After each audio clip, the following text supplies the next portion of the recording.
Happy Halloween, everyone. Fun fact, the veil between the worlds of the living and the dead is at its thinnest tonight, so we have another scary true story for you to enjoy.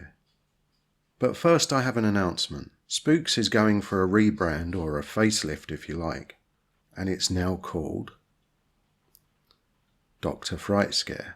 Why did I do this? Well, I did this because there are so many channels called Spooks out there.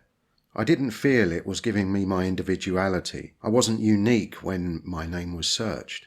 So while the channel is still young, it's a good time for me to do this and to establish that brand. But don't worry, the content's not going to change. All the previous videos will still be available for you to watch. Now today, we're going to have the spooky tale of Bluebell Hill. If you enjoy the content, then please like and subscribe to the channel so that you never miss another video. Bluebell Hill is a village between Rochester and Maidstone in Kent, high up with picturesque views of the Garden of England. You would think this idyllic setting would be nothing but tranquil. Yet it is also home to a number of ghosts.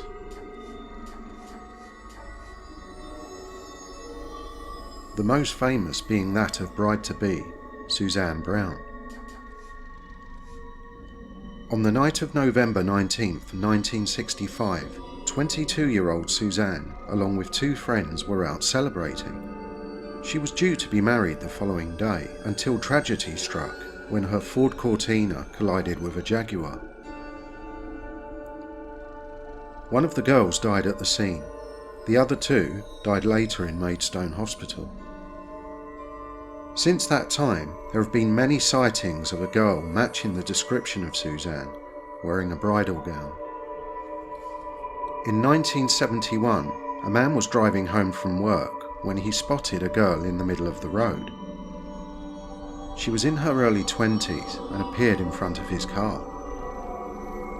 He offered her a ride to nearby Chatham, where she accepted, yet when she got out of the car, she just vanished into thin air.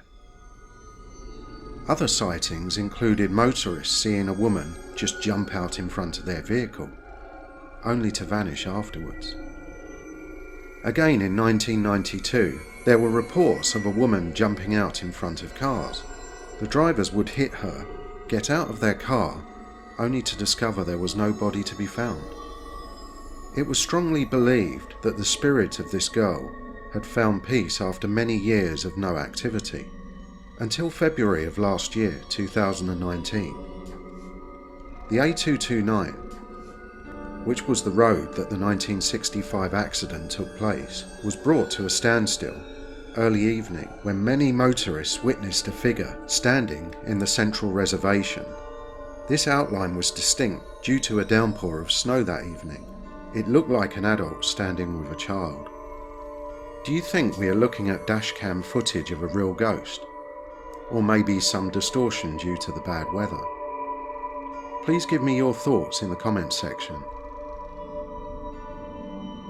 Suzanne is not the only ghost to haunt the roads of Bluebell Hill. It's said that a woman in a red scarf is seen on the road near the Lower Bell pub. She stares into the eyes of motorists as they approach, never breaking eye contact as she steps out in front of their vehicle. This could be the spirit of a young woman who was murdered in the early 20th century. Her name was Emily Trigg. She was last seen with a soldier on Bluebell Hill in 1916. In the 1930s, a woman was cycling along the road when she was faced with a dark, haunting mist. She then hit something solid and came off of her bike. When she got up and pulled herself together, there was no object or mist to be seen. In that same year, one cold winter's night, a man was travelling home and he noticed a young woman standing in the middle of the road. He offered her a lift and she agreed. She asked if he could take her to the nearby cemetery. She got into his car and he drove away. As they got closer to the destination, he turned around to talk to her, only to find that there was no one in the back seat. In 1993, a family saw an elderly woman wearing old-style clothes. She was carrying a bundle of twigs, which she waved at them in an angry manner. Suddenly their car started to fill with a dark mist. This caused them to speed off. So there we have it, guys. The ghosts of Bluebell Hill. There's plenty of information on this on Google. I hope you enjoyed this Halloween video as much as I enjoyed making it. Have a super scary and fun Halloween. Don't forget to hit that subscribe button. Take care of yourselves, and I'll catch you in the next one.